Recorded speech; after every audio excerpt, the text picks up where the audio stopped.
Welcome back to Stuff About Tutorial.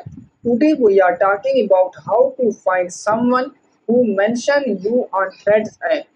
Why would you want to know how to find someone who mentioned you on Threads app? Well, maybe it is your first time using Thread and not sure how to find someone who mentioned you on Threads. So today I am going to show you how to find someone who mentioned you on Threads app. Check video description and I will try to leave the written instructions.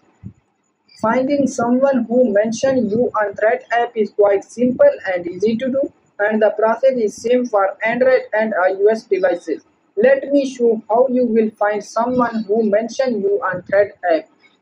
First of all, open Thread app in your device. And now here is my Thread home screen. And then click on the small heart icon in the lower corner. And now in this screen, swipe this menu and then click on mention. And here are few accounts who mention me on their threads or someone else thread. So there you go. If you were wondering how to find someone who mentioned you on thread app, that is the easiest way I know. If you know another way, please leave a comment below. Be sure to subscribe for more videos.